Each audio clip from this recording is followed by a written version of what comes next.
Welcome back to my channel. Earlier we have discussed the 14 principle of management. Today we will discuss the which have left the principle of management. पिछली last video में हमने discuss करे थे 14 principle of management, 10 points हमने discuss करे थे. आज हम वो 4 पॉइंट्स डिस्कस करेंगे जो हमारे पिछली वीडियो में रह गए थे. प्लीज स्टार्ट करने से पहले मैं आपको कहना चाहूंगी, please don't forget to subscribe my channel, like my videos, share my videos. Let's start 14 principle of management. उस दिन हमने डिस्कस करा था. आज हम 11 पॉइंट डिस्कस करेंगे, that is principle of equity.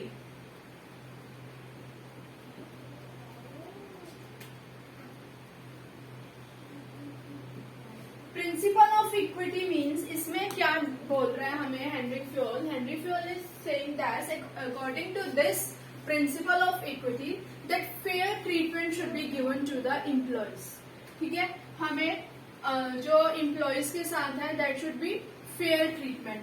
कोई उनके साथ फर्क नहीं करना चाहिए. कोई there should not be any discrimination regarding caste का. कोई जैसे फर्क करते हैं हम, ठीक है, किसी मेल को ज्यादा प्रेफरेंस देनी एज कंपैरिजन टू फीमेल, तो ये ऐसा कुछ भी नहीं होना चाहिए. प्रिंसिपल ऑफ इक्विटी क्या कहता है कि that we should give fair treatment of employees. अगर हम अपने एम्प्लॉयज के साथ अच्छा ट्रीटमेंट करेंगे that they will definitely give us the best. वो हमारे ऑब्जेक्टिव्स को अचीव करने में अपने एफर्ट्स लगाएंगे. ठीक है, अपने ऑब्जेक्टिव्स को अचीव करेंगे. ठीक है, तो first one is kind and fair treatment of employees should be given. There should be no discrimination between caste, sex and religion. ठीक है, तो इन चीजों का कोई भेदभाव नहीं होना चाहिए. उनको टाइमली सैलरी देनी चाहिए. उनकी सैलरी अगर हम लोग करेंगे उनको टाइम पे हम अपनी सैलरी नहीं देंगे तो वो हमें कंट्रीब्यूशन अपना बेस्ट नहीं देंगे. अगर हम उनके साथ फेयर रहेंगे तो employees will also fair with us. ठीक है, तो ये था हमारा प्रिंसिपल ऑफ इक्विटी. नेक्स्ट है हमारा 12th, stability of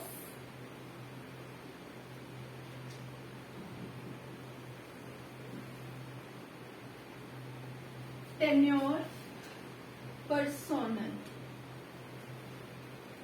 stability of tenure personnel में क्या है कि जो हमारे एम्प्लॉयज है, personnel refers to employees, personnel refers to employees. जो हमारे एम्प्लॉयज है उनको अपनी ऑर्गेनाइजेशन में स्टेबल करना. स्टेबल कैसे करना? उनके साथ अच्छा ट्रीटमेंट करना.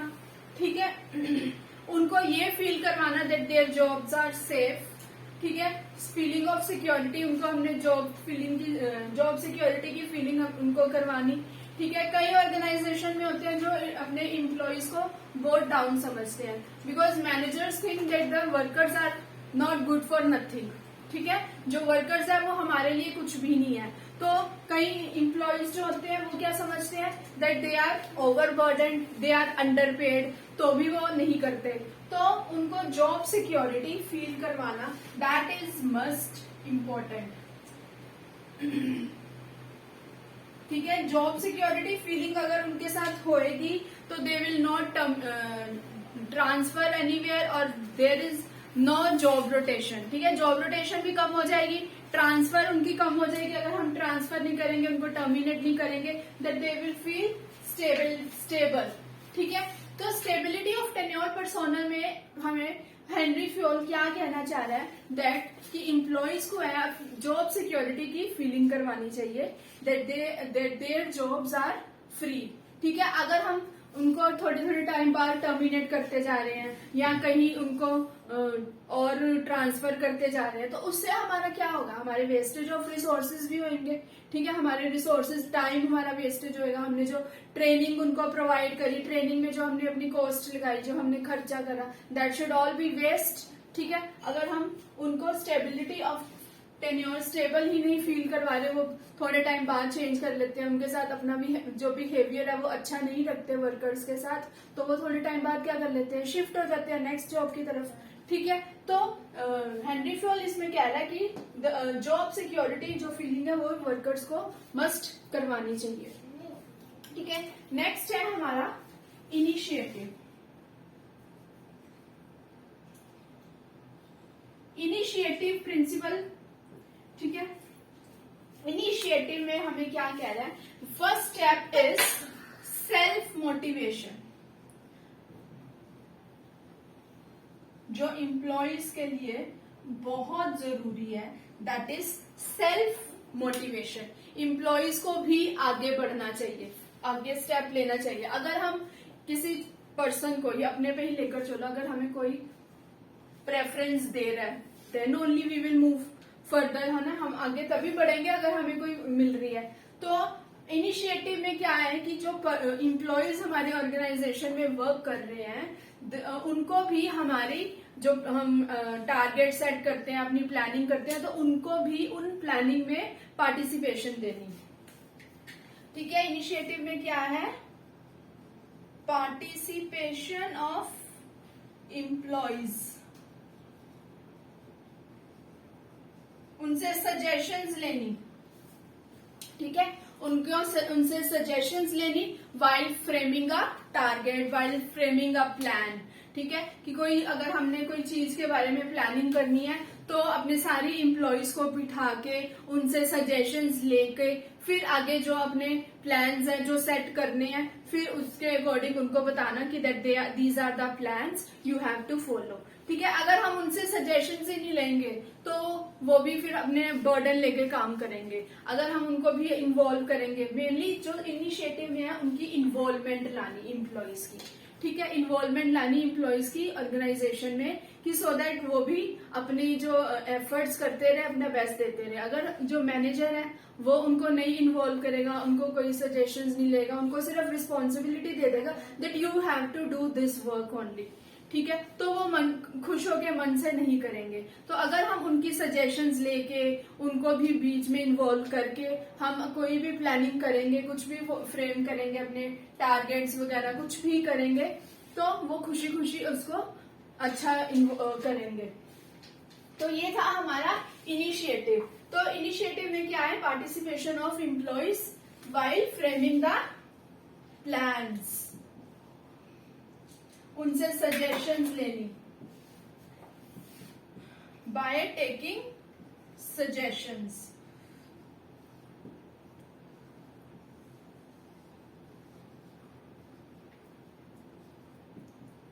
ठीक है। ओपन कम्युनिकेशन होना चाहिए एम्प्लॉयज और मैनेजर के बीच में। कोई ऐसा डिस्कॉर्ड, कोई झगड़े वाली बात नहीं होनी चाहिए कि जिससे जो एम्प्लॉयज है वो अपने मैनेजर से बात ना कर सके। तो ये है जो हमारा इनिशिएटिव। नेक्स्ट है हमारा प्रिंसिपल, लास्ट, ठीक है। लास्ट हमारा प्रिंसिपल है spirit they corps.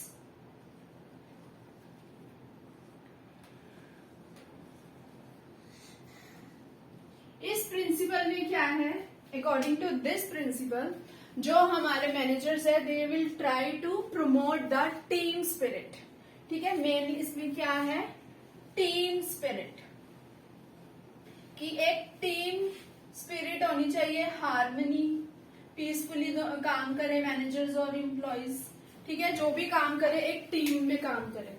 For example, जैसे एग्जाम्पल ले लो, इसमें आई managers must replace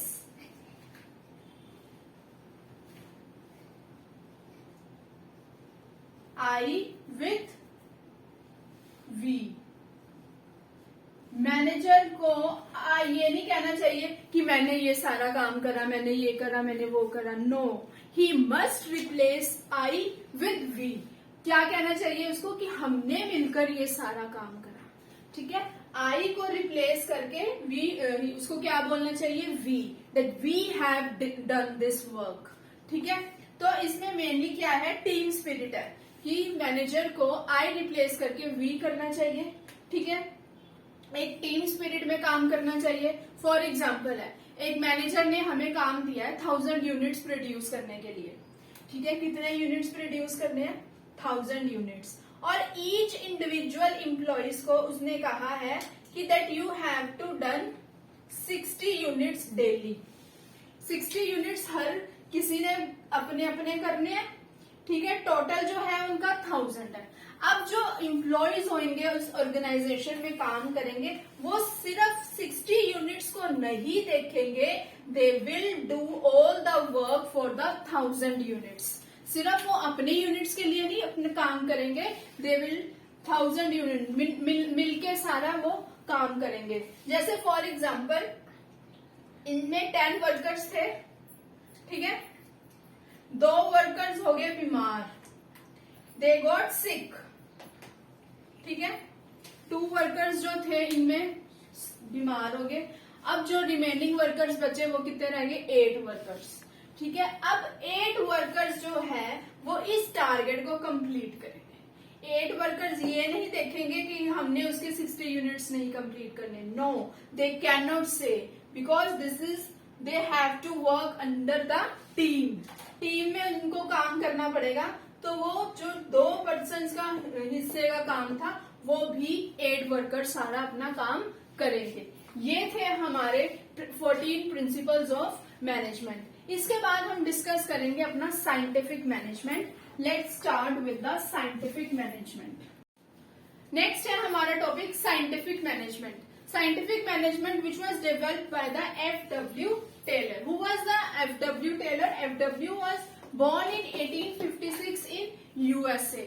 ठीक है, इसका बर्थ है 1856 में, he was born in USA. He first joined the Midwell Steel Company. ठीक है, इसने एक मिडवेल स्टील कंपनी ज्वाइन करी थी एज ए मैकेनिकल इंजीनियर। जो F.W. टेलर था ये इसका बर्थ यूएसए में हुआ था। He was primarily concerned with efficiency of workers and optimum utilization of resources. ठीक है, जो इसका F.W. टेलर का मेन जो कंसर्न होता था, ये कहता था कि जो भी ऑर्गेनाइजेशन में वर्क होना चाहिए that should based on scientifically only.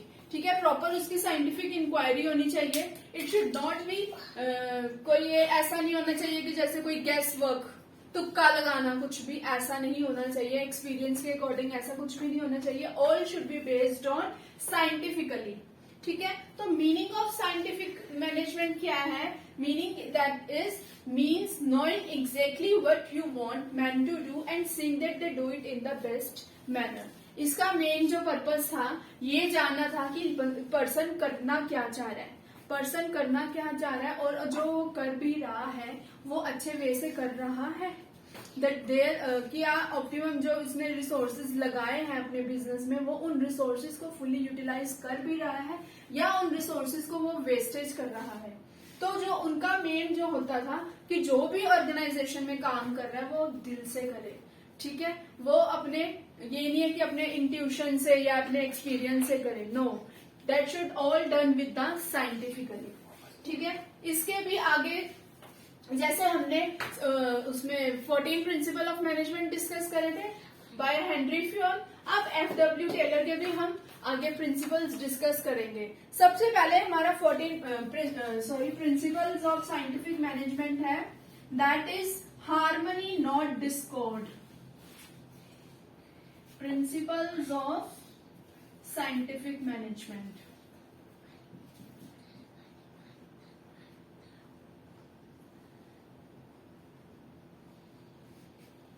ठीक है, जो फर्स्ट प्रिंसिपल है इसका that is harmony not Discord. Discord means कोई झगड़ा नहीं होना चाहिए। ठीक है, हार्मनी नॉट डिस्कॉर्ड में क्या है हमारा F.W. टेलर इसमें क्या कह रहा है? According to this principle that the workers should work in a peace manner. ठीक है, हार्मनी का जो मीन होता है दैट इज पीस। डिस्कॉर्ड का मीन होता है झगड़ा, कोई फाइटिंग नहीं होनी चाहिए, कोई इश्यूज नहीं होने चाहिए। ठीक है, कोई इश्यूज नहीं होनी चाहिए। जो वर्कर्स और उसका मैनेजर का रिलेशन होना चाहिए वो अच्छा होना चाहिए। ठीक है, उनमें झगड़ा किसी भी तरह का नहीं होना चाहिए। हार्मनी नॉट डिस्कॉर्ड में क्या कह रहा है? That the workers should work in a harmony not in Discord manner. अगर वो आपस में ही झगड़ा करते रहेंगे तो ऑब्जेक्टिव्स वो कैसे अचीव करेंगे? They will not able to achieve the objectives. They will not be able to contribute maximum effort. ठीक है, अगर एम्प्लॉयज को अच्छा ट्रीटमेंट नहीं करा जा रहा, ठीक है, मैनेजर्स जो है उनको हमेशा ओवरबर्डन्ड वर्क फील करवाते हैं, जो वो अपनी ऑर्गेनाइजेशन में स्पेशल नहीं फील करते, they just always feel that they are underpaid, उनको कम पे किया जा रहा है तो वो काम करना पसंद नहीं करते ऑर्गेनाइजेशन में। ठीक है, तो ये है हार्मनी नॉट डिस्कॉर्ड। अगर हाँ, ये हमारा हार्मनी नॉट डिस्कॉर्ड। ठीक है, अगर हमें एम्प्लॉयज को फील ना करवाया जाए दैट दे आर अंडरपेड, ठीक है, तो वो क्या करेंगे, वो आगे बढ़ के अपनी इन्वॉल्वमेंट देंगे। ठीक है, अगर जैसे सपोज उसका एम्प्लॉयज का जो ऑब्जेक्टिव है दैट टू अर्न मोर, ठीक है, एम्प्लॉयज का ऑब्जेक्टिव है to earn more, whereas जो ऑर्गेनाइजेशन का ऑब्जेक्टिव है टू मैक्सिमाइज प्रोडक्शन। ठीक है, एम्प्लॉयज का ऑब्जेक्टिव क्या है, earn more, to earn more, ज्यादा अर्न करें, और जो ऑर्गेनाइजेशन है उनका मोटिव क्या है, मैक्सिमाइज प्रोडक्शन। तो प्रोडक्शन जो हमारी मैक्सिमाइज कैसे होगी, अगर हमारे जो एम्प्लॉयज है वो ज्यादा प्रोडक्शन करेंगे, ज्यादा यूनिट्स प्रोड्यूस करेंगे। ठीक है, तो अगर एम्प्लॉयज ज्यादा यूनिट्स प्रोड्यूस करेंगे तो हमारा ऑर्गेनाइजेशन का ऑब्जेक्टिव भी अचीव होता रहेगा और उनका भी, वो ज्यादा प्रोड्यूस करेंगे, उनको ज्यादा प्रॉफिटेबल होगा, ऑर्गेनाइजेशन को ज्यादा प्रॉफिटेबल होगा, तो वो जो शेयर होल्डर्स को, अपने जो एम्प्लॉयज को अपने बोनस देंगी, तो इससे वो भी अपना काम जो है खुशी खुशी से करेंगे। ये था हमारा हार्मनी नॉट डिस्कॉर्ड। जो सेकंड है हमारा दैट इज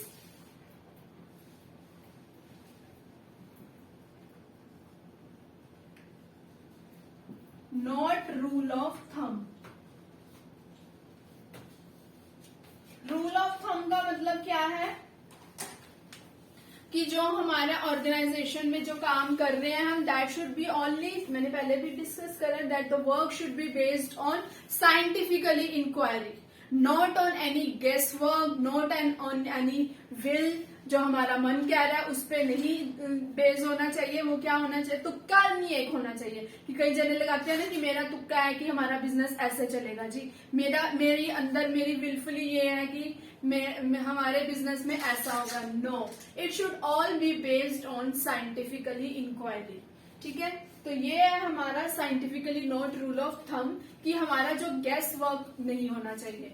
ठीक है, गैस वर्क हमारा नहीं होना चाहिए। थर्ड पॉइंट है हमारा कोऑपरेशन नॉट इंडिविजुअलिज्म। कोऑपरेशन से ही पता लग रहा है कि जैसे हमने मैनेजमेंट में भी डिस्कस करा था कि जो ऑब्जेक्टिव्स हैं यहाँ पे वो क्या होने चाहिए, इंडिविजुअल नहीं होते, वो क्या होते हैं, टीम में होते हैं। Cooperation not individualism.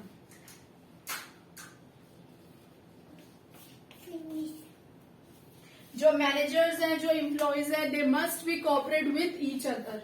ठीक है, जो उनकी ऑर्गेनाइजेशन में एक कोऑपरेशन वर्ड होता है, वो क्या होता है, वो जरूरी होता है। वो अगर आपस में ही कोऑपरेशन नहीं करेंगे, अगर आपस में दोनों झगड़ते रहेंगे, तो जो ऑर्गेनाइजेशन है that should not be profitable, वो कभी भी प्रॉफिटेबल हो ही नहीं सकती, क्योंकि दैट जो एम्प्लॉयज है, जो और मैनेजर है, वो आपस में ही झगड़ा करी जा रहे हैं, लड़ी जा रहे हैं, तो दे विल नॉट। तो अब कोऑपरेशन नॉट इंडिविजुअल में क्या है, अकॉर्डिंग टू दिस प्रिंसिपल, जो वर्कर्स है, जो हमारे ऑर्गेनाइजेशन में वर्कर्स काम कर रहे हैं, they must cooperate with each other. ठीक है, मैनेजर्स के साथ कोऑपरेट करना उनका बहुत जरूरी है। जो भी मैनेजर उनको काम डायरेक्ट कर रहा है, जो भी मैनेजर उनको काम दे रहा है, दे मस्ट फॉलो, वो काम उनको करना चाहिए। अगर वो काम नहीं करेंगे तो ऑर्गेनाइजेशन में जो है वो लॉन्ग टाइम तक सरवाइव नहीं करेंगे। ठीक है, तो जो मैनेजर्स हैं उनकी भी ड्यूटी है कि जो एम्प्लॉयज उनके साथ काम कर रहे हैं वो उनको हेल्दी वर्किंग कंडीशंस प्रोवाइड करें। ठीक है, जो उनको इन्वायरमेंट है वो उनको अच्छा दे बिजनेस में, तभी वो कोऑपरेट करेंगे, उनके साथ काम करेंगे अच्छा। ठीक है, जो उनकी सजेशंस है, टाइम टू टाइम, मैंने पहले भी डिस्कस करा, टाइम टू टाइम उनकी भी सजेशंस उनको लेनी चाहिए मैनेजर्स को, उनकी भी इन्वॉल्वमेंट करवानी चाहिए, उनकी भी पार्टिसिपेशन अगर होती रहेगी तो वो भी क्या होते रहेंगे, मोटिवेट होते रहेंगे एम्प्लॉयज जो हमारी ऑर्गेनाइजेशन में काम कर रहे हैं। फॉर एग्जाम्पल, जैसे हम कोई भी टारगेट, जैसे हमने कुछ भी सेट करा है, कोई या अपनी हर किसी को टास्क असाइन कर रहे हैं, जॉब असाइन कर रहे हैं हर किसी को, अगर हम उस एम्प्लॉयज को उसी के इंटरेस्ट के अकॉर्डिंग जो है जॉब या टास्क हम असाइन करेंगे तो वो ज्यादा खुशी खुशी उस वर्क को एक्सेप्ट करेंगे और उसको बेस्ट एफर्ट्स देंगे। ठीक है, तो ये था हमारा cooperation not individualism. Last point है हमारा development of workers to their greater efficiency and prosperity. ठीक है, जो वर्कर्स इंडस्ट्रियल एफिशिएंसी है जो वो किस पे डिपेंड करती है, हमारी वर्कर्स एफिशिएंसी पे। वर्कर एफिशिएंसी हमारी किस पे डिपेंड करती है, हमारी सिलेक्शन ऑफ एम्प्लॉयज। जब हम एम्प्लॉयज को सिलेक्ट करते हैं, ठीक है, while the time of selecting the employees we must assign, हमें वही सिलेक्ट करना चाहिए एम्प्लॉयज जो उस वर्क के अकॉर्डिंग है, जो क्वालिफिकेशन, सही क्वालिफिकेशन के अकॉर्डिंग हमें क्या करना चाहिए, वर्कर को सिलेक्ट करना चाहिए। तो वर्कर की एफिशिएंसी कैसी होगी, हम उसको जब सिलेक्ट करेंगे उसकी क्वालिफिकेशन के अकॉर्डिंग हम उसे वर्क असाइन करेंगे। ठीक है, फिर उसको प्रॉपर हम जब ट्रेनिंग की टाइमिंग होगी तो प्रॉपर ट्रेनिंग प्रोवाइड करेंगे। ठीक है, ट्रेनिंग से वो नए नए जो चेंजेस होते रहते हैं, अपने डायनामिक इन्वायरमेंट, जो नए इन्वायरमेंट में चेंजेस आते रहते हैं वो ट्रेनिंग में जाके सीखेगा, जिससे हमारे वर्क को भी वो प्रमोट करेगा। ठीक है, जिससे हमारी इंडस्ट्री भी क्या होगी, इफेक्टिव होएगी। ठीक है, तो इंडस्ट्री की जो एफिशिएंसी है वो किस पे डिपेंड करती है, वर्कर्स पे। इंडस्ट्री की एफिशिएंसी, ऑर्गेनाइजेशन की एक एफिशिएंसी किस पे डिपेंड करती है, वर्कर्स की। सिलेक्टिंग करने वक्त हमें जो वर्कर को रिक्रूट करने वक्त हमें उसकी क्वालिफिकेशंस के अकॉर्डिंग उसको जॉब असाइन करनी होगी। अगर हम उसको क्वालिफिकेशन के अकॉर्डिंग जॉब असाइन कर रहे हैं, ठीक है, तो वो अपना अच्छा बेस्ट उसी में देगा, क्योंकि उसी की क्वालिफिकेशन के अकॉर्डिंग हम उससे काम ले रहे हैं। ये ना हो कि हम वो है लो क्वालिफिकेशन का, हम काम उससे हाई क्वालिफिकेशन का दे रहे हैं। नो, अगर उसकी लो क्वालिफिकेशन है तो हमें काम भी उसको वैसा ही देना चाहिए। अगर उसकी हाई क्वालिफिकेशन है तो हमें काम उसकी हाई क्वालिफिकेशन के अकॉर्डिंग देना चाहिए। टाइमली टाइम उसको उनको एम्प्लॉयज को ट्रेनिंग प्रोवाइड करनी चाहिए। ठीक है, तो अगर हम उनके साथ ऐसा सब करेंगे तो हमारी ऑर्गेनाइजेशन में क्या होगी, एफिशिएंसी होगी। ये थे हमारे 4 प्रिंसिपल्स ऑफ साइंटिफिक मैनेजमेंट। मिलते हैं हम अब आपको एक नए नेक्स्ट न्यू टॉपिक के साथ। आज के लिए हमारा इतना ही topic. Please don't forget to subscribe my channel. मिलते रहेंगे नए टॉपिक के साथ। आज तक के लिए इतना ही। Thank you and have a nice day.